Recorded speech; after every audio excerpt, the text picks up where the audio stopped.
Welcome friends to another 40k video. There are many big events in the heresy. The Edict of Nicaea, Horus travelling to Moloch in the steps of his father, the Dropsite Massacre as a whole. One thing I think gets overlooked is the first kinslaying. The first time one of the Emperor's sons slays another. This is the first crack in their brotherhood. Yes, they've fought before, the Lion versus Russ comes to mind, but never had one killed another. And so today we look at that, the first kinslaying between the Primarchs, Fulgrim versus Ferrus Manus, and its tragedy. We draw on Fulgrim by Graham McNeil. We drop in with Ferrus on Istvan. He has turned down Fulgrim's offer to join Horus's side, to Fulgrim's disappointment, as the brothers are close. And now Ferrus, his legion, the Raven Guard, and their Primarch fight for survival against the first wave of traitors. Ferrus smotes all around him with his fists, breaking bone and stoving in armour. He has fought for a long time and his gun's ammunition is spent. His brother Fulgrim's sword, repaired, hangs at his back. It had been shattered in their initial encounter. The fire and clamour of war surrounded him. Smoke boiled from wrecked tanks and shattered defences, and explosions of gunfire filled the air with bullets, bolts and lasers. Screams and blood filled his senses. The chaotic nature of the battlefield, a morass of thousands upon thousands of warring Astartes. Even through his fury, Ferrus saw the horrific tragedy being played out upon the stage of Istvan V. Nothing would ever be the same again after this battle. Even in their final victory, this betrayal would stain forever the honour of the Astartes, no matter the outcome.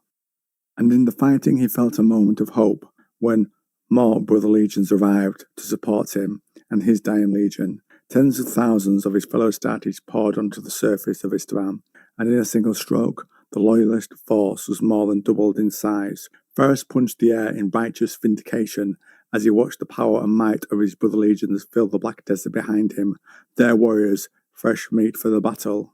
And the traitors, seeing this, began to fall back. And it's then that Ferrus sees Fulgrim, and seeing the enemy's retreat, he goes after him, despite warnings from both Corvus, Corax, and Vulcan. I think his drive to confront and get vengeance on Fulgrim pushes him to make this tragic choice. What he does not know is that the new legions are not there to support him, and that the War Master has ordered his forces to give a ragged and faltering retreat. So Ferrus and the Iron Hands go after them, and his forces meet the children of Fulgrim.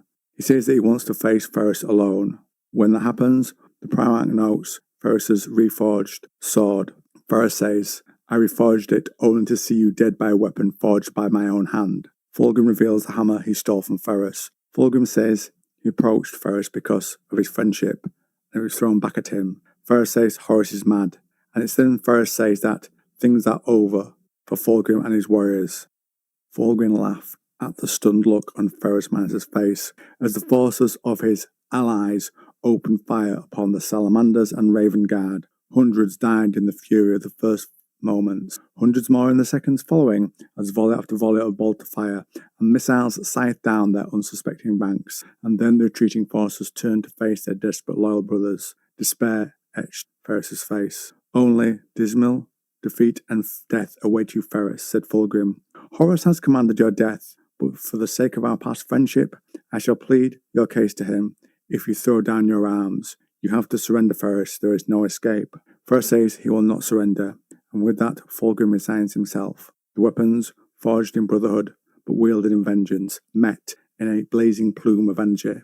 The two Primarchs traded blows with their monstrously powerful weapons. The strength to defeat armies and topple mountains unleashed as they fought like gods, forced to end their dispute in the realm of mortals. Ferrus Manus wielded his flaming blade in fiery slashes, his every blow defeated by the ebony-hafted hammer he had borne in countless campaigns. Fulgrim swung his hammer in great looping arcs, its heavy head powerful enough to crush the armour of a titan to paste. Both warriors fought with the hatred only brothers divided can muster, their armour dented, torn, and blackened by the fury of their conflict. To fight an opponent of such magnificence was a privilege, and Fulgrim savoured every clash of hammer and sword, every fiery line cut across his flesh, and every grunt of pain torn from his brother's mouth. As Forgebreaker glanced his armour, they circled in the midst of cries of pain and roaring savage glee, the Morlocks of Ferrus Manus' side slain, but for the last few desperate heroes. Ferrus cut the shoulder guard from Fulgrim's armour and spun inside his guard to deliver a lethal thrust towards the groin. Fulgrim stepped to meet the blow, batting aside the tip of the fiery sword with the haft of Forgebreaker and hammering the Warhammer's head towards Ferrus's skull. The Primarch of the Iron Hands took the blow, dropping to one knee and lashing out with his blade as blood streamed from the terrible wound in his temple. The sword's fiery tip cut across Fulgrim's stomach, opening his armour and tearing through his flesh. The pain was indescribable, and Fulgrim fell back, dropping his hammer, as his hands sought to stem the blood pouring from his body. Both Primarchs faced each other on their knees, through a haze of pain and blood, and Fulgrim once again felt an ache of sadness well within him. The pain of his wounds and the sight of his brother's broken skull coated in blood tore a window into his mind. The sensation was like a powerful gust of fresh mountain air, clearing away the fog that had wrapped him in a suffocating embrace for so long that he no longer noticed it until it was gone. "My brother," he whispered, "my friend. You have long since lost the right to call me friend," Ferrus snarled, pushing himself to his feet and staggering towards Fulgrim, with Fireblade raised to smite him. Fulgrim cried out, and his hand leapt unbidden to his waist as the flaming blade carved a burning path towards his neck. Silver steel flashed as he drew the sword he had taken from the lair temple and blocked the descending weapon. Ferrus's sword hissed and spat as it bit into the silver blade, the Primarch of the Iron Hand's strength forcing the blade's metal centimetre by centimetre towards Fulgrim's face. "No," cried Fulgrim, "this is not right." The amethyst stone at the hilt of Fulgrim's sword pulsed with an evil light, bathing Ferrus Manus' face in a leering purple glare.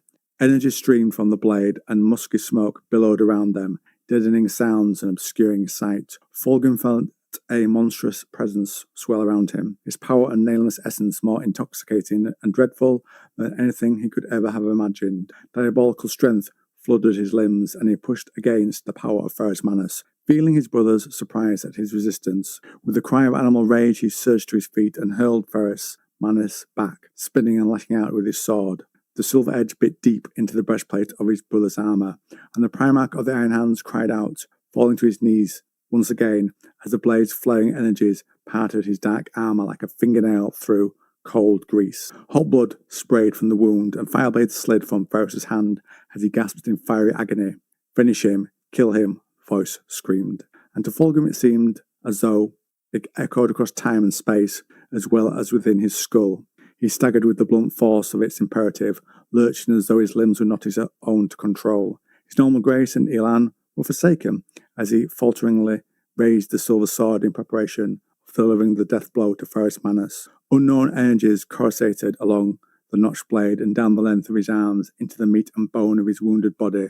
Fulgrim was wreathed in purple fire. Crackling arcs of lightning caressed him with a lover's tenderness, seeking out his open wounds and licking them with balefire as they sought entry to his flesh. Fulgrim stood before Ferrus Manus above him, his chest heaving convulsively as his entire body shook with the violence of the power that sought to claim him. "He must die, otherwise he will kill you." Fulgrim looked down at his defeated opponent and saw his own reflection in the mirror of Ferrus's eyes. In an instant that stretched for an eternity, he saw what he had become and what monstrous betrayal he had allowed himself to be party to. He knew in that eternal moment that he had made a terrible mistake in drawing the sword from the lair temple, and he fought to release the damnable blade that had brought him so low. His grip was locked onto the weapon, and even as he recognized how far he had fallen, he knew that he had come too far to stop. The realization, coupled with the knowledge that everything he had driven and striven for had been a lie. As though moving in slow motion, Fulgrim saw Ferrus reaching for his fallen sword, his fingers closing around the wire wound grip, the flames leaping once more to the blade at its creator's touch. "Kill him before he kills you, now!" Fulgrim's blade seemed to move with a life of its own, but it had no need of such impellence, for he swung the blade of his own volition. The silver blade clove the air as it swept towards Ferrus Manus, and Fulgrim felt the ancient triumph of the presence that he now knew had dwelt within it all this time. He tried desperately to pull the blow, but his muscles were no longer his own to control. Unnatural warp-forged steel met the iron flesh of a Primarch, its aberrant edge cutting through Ferrus's skin, muscle, and bone with a shrieking howl that echoed in realms beyond those known to mortals. And the monumental energies bound within the meat and gristle of one of the Emperor's sons erupted from the wound, and Fulgrim fell back as the searing power blinded him, dropping the silver sword at his side. And two lines there of note that I think form pretty well with the Primarch's being warped spirits put into flesh and meat bodies created by the Emperor is with a shrieking howl that echoed in realms beyond those knowable to mortals, and the line about the monumental energies bound within the meat and gristle of one of the Emperor's sons erupted from the wound. Fulgrim asks himself what he had done and felt his mind wrenched into the realm of memory, only now understanding the altruism of Ferrus Manus' deed and the loss of life his selfless act had incurred. His brother's critical comments, the wounding darts meant to undermine him, he now saw had been jests designed to puncture his self-importance and restore his humility.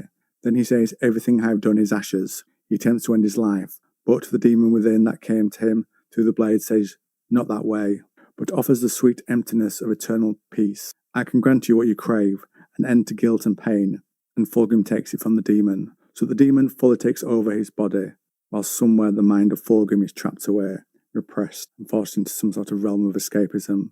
And it's then Fulgrim realizes his mistake and screams as he fought to keep the demon out, but it was already too late. His consciousness was crushed into the dark, unused corners of his mind, forever to be a mute witness to the havoc wrought by his body's new master.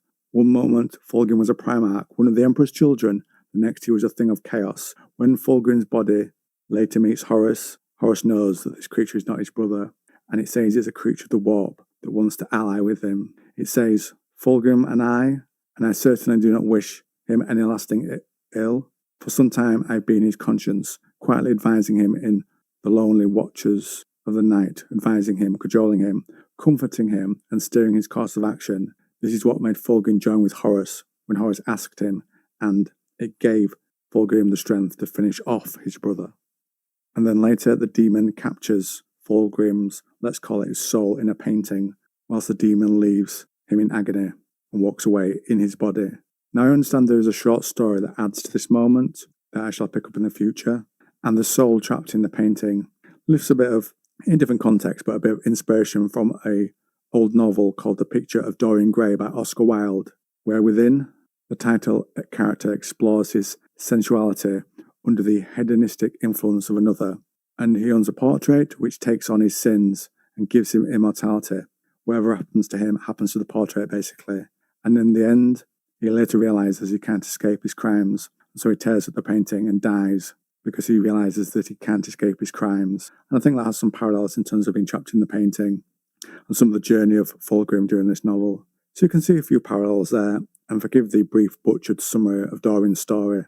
I'll put it together from what I can remember of the book, which I might have read a while ago, and the character as featured in a TV series called Penny Dreadful. So it might not be super on point, but you can see some of the things I'm trying to draw parallels with there. So on that note, on the tragic fall of Fulgrim and the shattering of the Brotherhood of the Primarchs, I will end today's